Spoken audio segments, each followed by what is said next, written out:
Жаңа бір видео көрдім. Азамат деген бір жігіттің орыс тілді екен, былай сауатты, бәрі жақсы. Содан бір қазақ сұрақ қояды: мен мал шаруашылығымен айналысам, осылай деп. Соң айтады: мен болған кезде дейді, енді билікке келсем, мен жердің бәрін тартып алам дейді. Жер мемлекеттік болады. Солайынан бұрынғы колхоз, совхоз сияқты қылып жасаймын дейді. Содан қарап отырып, бүкіл әңгімелерін тыңдап отырсам, ана жерде қазақ айтады ғой, анау: қай тілде адам тілі шығып, қай тілде ойланып, қай тілде түс көрсе, сол тілдің иелеріне қызмет етеді деп. Сондайдың бір ой келді да. Бұлай қанша сауатты, бәрі мықты, интеллект жағынан бүкіл мықты болып тұрса да, бірақ жаңағы совет үкіметін сағынуы көрініп тұр.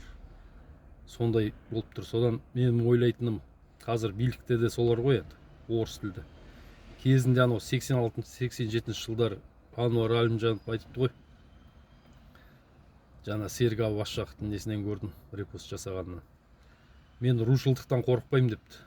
Өйткені олар таласады, тартысады, бәрібір бір ақиқаты шығады. Ең қорқатыным мына ауыл баласымен, дала баласымен қала баласынан қорқам. Қала баласы анау бәрі орыс тілді болды, енді солар билікке келеді, кейін не болады екен деп. Содан қорқам деген ғой. Соның кесір кеп жатыр. Қазір билікте де саусақпен санарлық қазақ тілді адамдар бар. Соларды қолдау керек.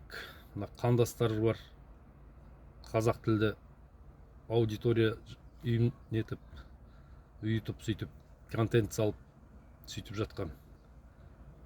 Қазақ тіліне дамуына үлес қосып жатқан деп айтсақ болады. Соларды қолдайық, аз да болса. Бұрын қазақ тілі дамыды, дамып жатыр деп айтады, бірақ кейінгі кездері байқаймын, мектепте балалар болсын, жасөспірімдер қайтадан орысшаға кетіп бара жатқан сияқты. Соны енді өзіміз тек қазақша сөйлеп,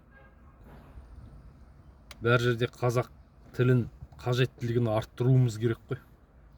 Анау банкам айтып жатыр ғой, Жандос Лесбекұлы ме еді Фейсбукта.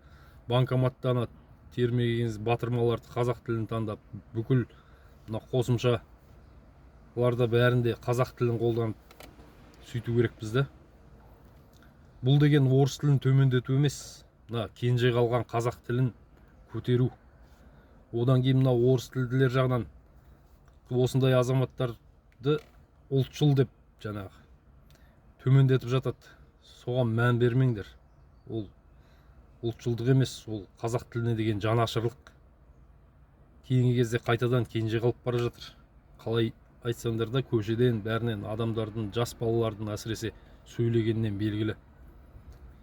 Сол жаңағы биліктегі де, билікке жаңағы орыс тілді қазақ келсе, ол тілі орысша шыққанмен бәрібір орысқа қызмет етеді. Ол бейсаналы түрде қызмет етеді. Оны өзі де білмеуі мүмкін. Сол үшін азғантай ат төбеліндей қазақ тілді адамдарды қолдаңдар. Сол менің айтарым.